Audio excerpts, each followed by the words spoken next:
예, 오늘의 시황 브리핑 시작하겠습니다. 우선 4월 2일 이후 처음으로 코스피 이틀 연속 올라가는 그런 모습을 보였고요. 그리고 금리가 내려갔다라는 점, 여기에 이제 시장이 좀 안도하는 그런 분위기였고, 특히 이제 환율에 좀 새로운 변수가 등장했거든요. 이 내용 잠시 후에 설명드리겠습니다.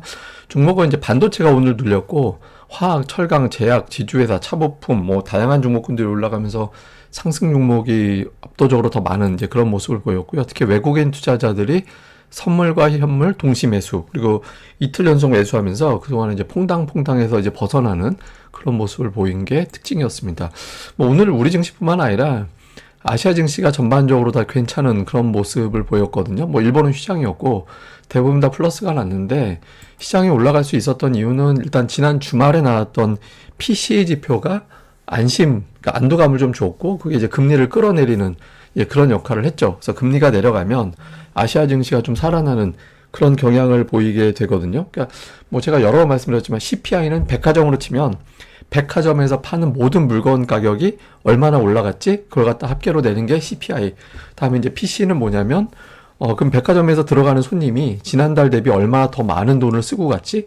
이걸 따져보는 게 PC 이렇게 생각하면 됩니다. 그러니까 어쨌든 PC가 생각했던 것보다 엄청나게 올라가진 않아서 물가가 올라가는 것 대비 이제 이게 PC가 계속해서 올라가게 되면 물건값을 더 밀어올리게 되는 그런 측면도 좀 있거든요. 그래서 그 정도까지는 아닌가 보다, 조금 걱정을 덜어도 되겠다, 그러니까 이런 분위기가 만들어지면서 주식시장 상승, 금리 하락 이런 게 만들어졌죠. 그래서 이게 이제 시장을 올리는 역할을 좀 했고, 특히 코스닥 같은 경우는 원달러 환율이 올라가면서 시장이 뚝 떨어지는 그런 모습을 보였었는데, 환율이 좀 안정될 가능성이 있겠구나라는 기대감이 작용을 하면서 이제 지수가 좀 일단은 주초에 상승으로 출발하는 그런 모습을 보였던 것 같습니다.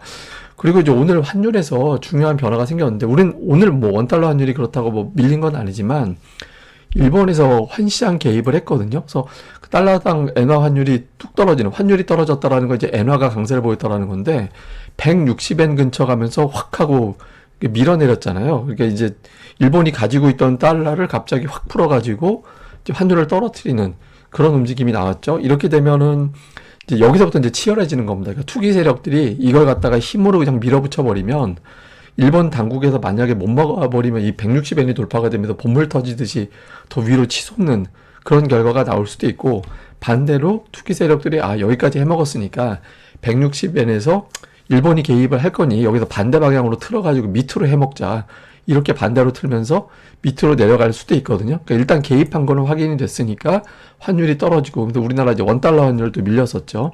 그 다음에는 이제 며칠 보자, 그러니까 며칠 봐서 일본의 의지가 강하구나, 그러면 이제부터 환율이 조금 내려가면서 안정이 되는 거고, 일본이 개입해도 안 될 걸 이래버리면 여기서 다시 정말 위로 올라갈 때 그때는 본물 터지는 그런 모습이 나올 수도 있습니다. 이게 제가 시간이 있으면 외환 선물 가지고 할 얘기가 되게 많은데 제가 이제 자세히 못 드리고, 예전에 외환 세력이 그런 적도 있었어요. 그러니까 일본 외환 시장 공격할 때 일본 본토를 공격한 게 아니라 일본 금융시장보다 이제 더 일찍 개장하는 게 호주잖아요. 그래서 호주를 통해서 호주 달러하고 일본 엔화하고 그쪽 환율을 건드려가지고 일본을 우회적으로 공격을 시도한 적이 있었거든요. 근데 그때 발빠르게 일본이 그걸 알아가지고 이제 틀어막아서 그때 일본 외환시장 초토화될 뻔한 걸 막아낸 적이 한 번 있었거든요. 그래서 사실 외환시장이 굉장히 좀 치열합니다. 근데 지금 이제 그런 얘기 할 때는 아니니까. 근데 어쨌든 일본이 환시장 개입하면서 이게 만약에 이제 막아진다라면 금융시장, 특히 이제 환율의 중요한 어떤 변곡점이 될 수 있어서 이거는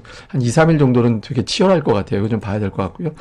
그 다음에 이제 오늘 상대적으로 이제 못 간 게 반도체주인데, 지난주에 미국에서 엔비디아는 강하게 올라갔지만 우리나라에서 반도체주들은 오늘 강하지 못했죠. 그러니까 금요일에 먼저 올라가서 미리 반영했다라는 것도 있고, 시기적으로 월요일에는 되게 고전하는 그런 특성이 있거든요. 어쨌든 이제 월요일 이야기는 제가 잠시 후에 다시 드리고, 미리 좀 반영했다. 엔비디아가 올라간 걸 금요일에 미리 좀 반영이 됐고, 다른 종목 올려야 되기 때문에 반도체 팔아서 다른 쪽으로 가자, 이런 어떤 수급 이동, 이런 현상이 나오면서 반도체주는 상대적으로 약했습니다. 그 대신 석유화학 종목들이 오늘 급등을 하는, 상대적으로 좀 되게 많이 빠져있던 종목이었는데 이제 급등을 하는 이제 그런 모습이 나타났고, 그 다음에 지주회사들 같은 경우도 이번 주에 이제 밸류업 관련해서 가이드라인 2일에 나온다, 이런 내용들이 보도가 된 게 있었죠, 지난주에. 그래서 그 전에 이제 일부 종목군들, 밸류업이 전체적으로 급등하거나 그런 분위기는 아니지만, 증권 금융주 선전했고, 그다음에 이런 지주회사들 중에 일부, 지주회사로 분류가 되는 종목군들의 일부가 또 오늘 올라가면서 이제 반응이 있었고, 그다음에 자동차 부품주들, 그러니까 석유화학하고 자동차 부품주 딱 보면 121선 아래 있다가 오늘 장대 양봉으로 121선 돌파했잖아요. 그러니까 이게 미국에도 GM, 우리나라 현대차, 그러니까 기아, 이런 종목들이 레간자 제가 말씀드렸죠. 그러니까 소리 없이 은근하게 올라가고 있었는데 오늘 부품주 쪽으로 그게 좀 번지는 그런 모습을 보였고, 2차 전지는 이제 뭐 LNF 기준으로 보면 이제 121선 앞두고 있어서 이걸 좀 돌파하느냐 못하느냐 이제 굉장히 중요한 어떤 라운드에 진입을 하는 것 같습니다. 향후 이제 2차 전지 흐름 어떻게 되는지 좀 주목을 해봐야 될 것 같습니다. 그래서 오늘 어쨌든 반도체에 눌리고 나머지 쪽으로 나눔의 어떤 현상이 나타난 하루, 이렇게 보면 될 것 같습니다. 자, 수급에서는 이제 외국인들이 모처럼 이틀 연속 매수했어요. 그러니까 외국인들이 마지막으로 이틀 매수한 게 4월 12일 이후에는 연속 매수가 없었거든요. 근데 이틀 동안 9천억 원 매수가 나왔고, 선물 시장에서도 역시 매수가 붙고, 이제 뭐 개인들이 양시장 다 매도를 했죠. 개인들이 양시장에서 9천억 원을 팔았거든요. 그래서 수급에서는 상승 종목이 많을 만한 그런 상황이 만들어졌고, 매매한 종목 보니까 외국인들이 근데 그런 와중에서도 삼성전자 하이닉스는 2,200억을 팔았어요. 한미반도체도. 그러니까 최근 2주 동안 삼성전자 하이닉스 한미반도체가 순매도 상위 1, 2, 3위였거든요. 근데 이쪽에 이제 매도를 했고, 매수한 거는 자동차, 현대차, 기아 있고, 그다음에 석유화학주로 분류가 되는 일부 종목군들, 뭐 네이버 하여튼 이런 등등의 종목들이 있었고, 기관 투자자들은 이제 하이닉스 매수한 거, 그다음에 조선 매수한 거, 석유화학 매수한 거, 이런 것들이 이제 업종별 특징이었습니다.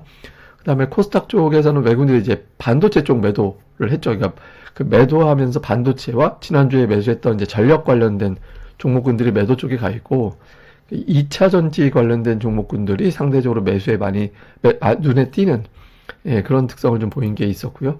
기관 투자자들은 이렇게 뭐 2차 전지 매수한 거 있긴 한데, 딱히 이렇게 업종별 대단한 특징이 있다 이렇게 보기는 어렵고, 그러니까 반도체에 관련된 종목군들이 매도에 좀 있긴 하지만 그렇다고 뭐 매도의 상당 부분을 차지한 것도 아니잖아요. 그러니까 오늘 양 주체가 코스닥을 순매수하다 보니까 그 매도 쪽에 의미 있는 규모의 매도가 이 업종은 팔았다 이 정도는 아닌 것 같습니다. 어쨌든 뭐 2차 전지 종목군들이 좀 눈에 띈 게 오늘 기관 외국인 투자자들의 코스닥 시장의 수급의 특징, 뭐 이렇게 보면 될 것 같습니다. 자, 시장을 정리해 보면 그 FMC 앞두고서 미국의 국채 금리가 아직은 높다. 그러니까 4.7%, 6% 이 정도 금리는 우리 증시가 추세적으로 상승으로 돌아섰습니다. 이렇게 얘기하기에는 대단히 부담스러운 수준이라고 봐야 되거든요. 그래서 뭐 특정한 금리까지 내려갈 때까지 기다려야 된다. 이런 건 더 의미가 없는 거고. 근데 어쨌든 금리가 이제는 4.7, 4.8은 안 넘어가겠구나. 이제 하락 쪽으로 완만하게라도 돌아서는구나. 이런 분위기 만들어지는 게 중요하겠죠. 그래서 금리 추이 봐야 될 거고요. 그리고 지난주에 이제 미증시에서는 반도체와 테슬라가 강했거든요. 그러니까 요 구도가 그대로 가는지, 만약에 이게 그대로 가면 오늘 눌렸던 삼성전자 하이닉스가 또 올라가고 코스닥에서 또 올라가고, 그리고 오늘 강했던 종목은 내일 쉬고, 지금 증시가 마치 5일장 가듯이 가고 있거든요. 그러니까 5일장이 여기저기 돌아다니면서 이제 장을 벌이는 거잖아요. 지금 약간 그런 구도거든요. 그래서 근데 이러다가 확실한 주도주가 나와야 이제 추세적으로 강한 겁니다. 그래서 그런 흐름을 만들어내는지.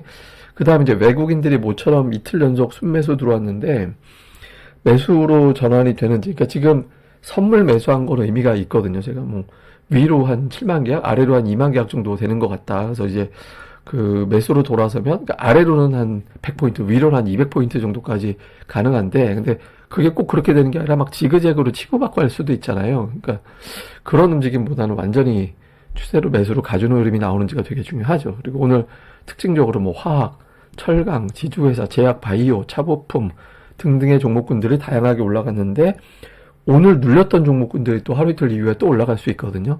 그러니까 지금은 뭐 올라간 종목도 중요하지만, 그리고 뭐 레간자식으로 은근하게 가는 종목군들 체크 플러스 이제 강하다가 쉬었다 또 가는 종목군들도 되게 많이 있습니다. 그래서 그런 유형의 종목군들도 계속해서 체크해 보는 게 중요할 것 같습니다. 근데 제가 오늘 보여드릴 거는 삼성전자인데요. 삼성전자가 월요일에 올라간 적이 없어요. 3월 11일 이후에. 예, 지금 오늘도 0% 끝났잖아요. 0% 그러니까 2주 빠지고 하루 0% 가고 뭐 이런 패턴이 지금 나오고 있는데, 이게 월요일에 왜 못 올라갈까? 이게 그렇다고 금요일마다 미증시가 빠져서 월요일마다 삼성전자가 빠져야 되고 이런 것도 아니잖아요. 그러니까 아마 위클리 만기라는 게 있어서 이제 우리나라에 쓸데없는 걸 만들어 놓은 게 있죠. 그러니까 뭐 옵션 관련된 만기 이런 걸 만들어놔서 아마 삼성전자가 주초에는 그 영향을 받는 게 아닌가 의심이 들거든요. 아니, 안 그러면 월요일에 삼성전자가 괜히 눌릴 이유가 없잖아요. 그래서 참 월요일에는 이상하다. 예, 그러니까 쓸데없는 거 뭐 밸류업도 중요하지만 저는 이런 거 쓸데없는 거 좀 안 했으면 좋겠는데 어쨌든 근데 뭐 그렇다고 해서 뭐 그걸 없앨 리는 없으니까 요 패턴이 깨지는 순간이 이제 정말 모든 게 출발하는 시점이 될 수도 있다라고 해서 그냥 이런 일도 있구나 정도로 알고 계시면 될 것 같습니다. 예, 그럼 또 오늘 하루 또 잘 보내시고요. 저는 또 다음 방송에서 뵙겠습니다. 이 방송 구독하기와 좋아요 꼭 부탁드립니다. 감사합니다. 아, 그리고 참, 제가 분기에 한 번씩 PPL 하잖아요. 그래서 5월 초에 제가 또 PPL을 할 것 같으니까 미리 양해를 구하겠습니다. 5월 초에 저희가 PPL을 예정되어 있습니다. 그 양해 부탁드립니다. 감사합니다. 좋아요, 구독하기 많이 부탁드립니다.